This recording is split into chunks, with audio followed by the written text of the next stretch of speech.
have just a little request, I have to say. Allow me to debunk a thought that I have. Sinasabi nila, it is harder to make someone laugh than to make someone cry. Totoo po ba yan? Let me debunk your thoughts. Okay. Yes, please. I agree. Partly true, partly true. Okay. Mahirap talaga kasi magpatawa kaysa magpayak. But looking at our comedy kings like Dolphy and Vic Soto, it entails a different kind of talent to be a comedy actor of the year. That is true. That is very, very true. And maybe it's much harder to shift to comedy if you're already an action star. Because aside from being one of the top action stars and dramatic actors in the industry, our next awardee is also idolized as a comedy actor. Well, of course, he's done this in his movies and the television remake. His comedic charms also captivated the Filipino viewers for sure. Eto na. Congratulations, Comedy Actor of the Year, Ramon Bong Revilla Jr.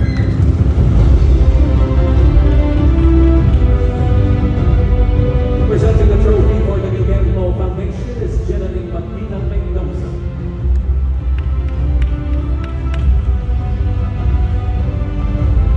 Accepting the award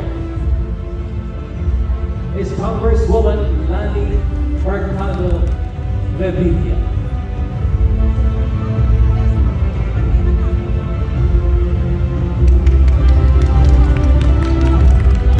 And Congressman Jolo Revilla.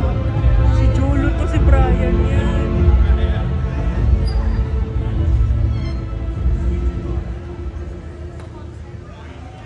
Thank you very much. On behalf of Senator Bong Revilla, who's not with us, I am with my son, Congressman Brian Revilla. Si Brian yung walang buhok, si Jolo may buhok. But anyway, I'm sure si Tolome ay tuwang-tuwa sa award na ito. Pasensya po at wala po siya ngayon. He's indisposed. Kasalukuyan po siya nag-recuperate from his Achilles tendon operation. Inaalay po niya ito sa lahat po ng kanyang mga supporters at nagpapasalamat po kami sa Guillermo Mendoza Scholarship Foundation Incorporated, sa lahat po ng judges at jurors. Isang pagkilala po ito, sa totoo lang po talaga si Senator Bong ay natural na komedyante kaysa sa pagiging mahusay na action star. We also would like to dedicate this award to the staff, to the crew, to the writers, and his co-workers, sa walang matigas na pulis, sa matinig na misis. This is an affirmation that mahuhusay kayo na nasa likuran ng show na ito. And of course, to Miss Beauty Gonzalez, who of course portrayed the role of Gloria in the sitcom. Congratulations. Ito po ay para sa Panginoon, ito po ay para sa aming pamilya, at of course, lahat po ng tumatangkilik ng mga projects sa telebisyon at yun din po sa pelikula. Maraming salamat po. Guillermo Mendoza Memorial Award. Salamat. From the same TV sitcom, Walang Matigas na Pulis sa Matinig na Misis, our comedy actress of the year has surprised her followers of her comedic talents because she happens to be also one of the best dramatic actresses we have on television. Please join me in welcoming the Comedy Actress of the Year, Beauty Gonzalez. Presenting the trophy for the Guillermo Foundation is Engineer Jeneline Rubio.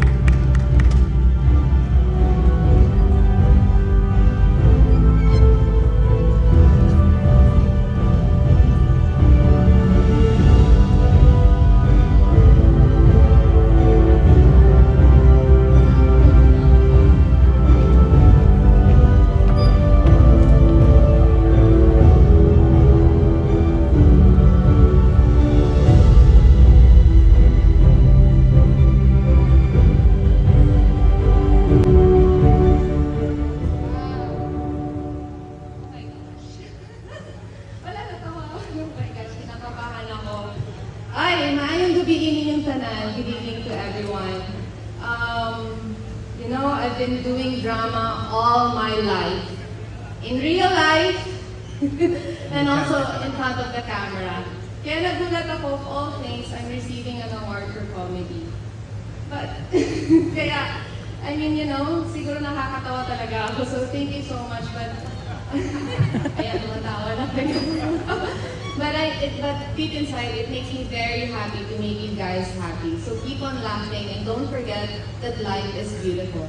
And thank you so much, Guillermo. Sobrang bonus na on Mother's Day, on my birthday month, I'm receiving one of the most special awards. Kaya maraming salamat. I dedicate this award to Senator Bong and his wife, Ms. Lani, for accepting me and for allowing me to play Gloria. Alam ko sobrang cute yung walang matigas sa pulis na matinig na Mrs. dati. Pero thank you for allowing me to speak Bisaya on TV. Nakakatuwa, nakaka-proud na nakakapagsalita ako ng Bisaya sa TV. So maraming salamat sa lahat ng staff, sa lahat ng crew, sa directors, sa writers. Maraming salamat. And to my Becky Aguila family, thank you so much. And Becky, I love you. I love you, Becky. Thank you.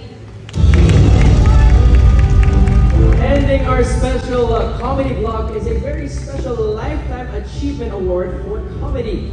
This was named in honor of a comedy icon, Bert Marcelo, I should say, who was a very special friend of the Guillermo Foundation. This year, the Bert Marcelo awardee has already proven himself to so many as a comedy star of his own. From a sidekick to very minor roles, he was able to stand out and eventually start in his own movies and films, which did very well indeed in the box office.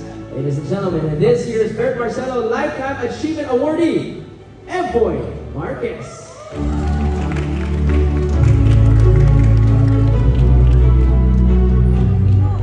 Presenting the trophy for the Guillermo Foundation is Ali.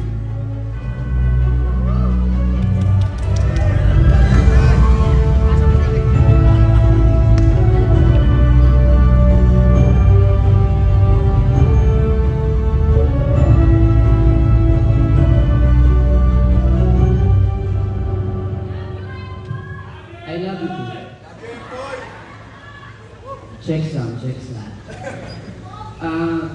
First of all, gusto ko magpasalamat po sa lahat ng mga taong matindi sa Guillermo. At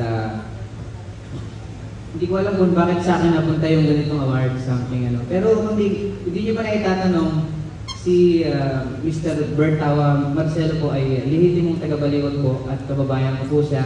Kaya I'm so proud na sa akin po napunta yung award na to. And yun. At congratulations po sa lahat po ng nanalo ngayong gabi. And salamat po Guillermo sa pagtitiwala at sa award na to. And G for me is God. Salamat God. Thank you.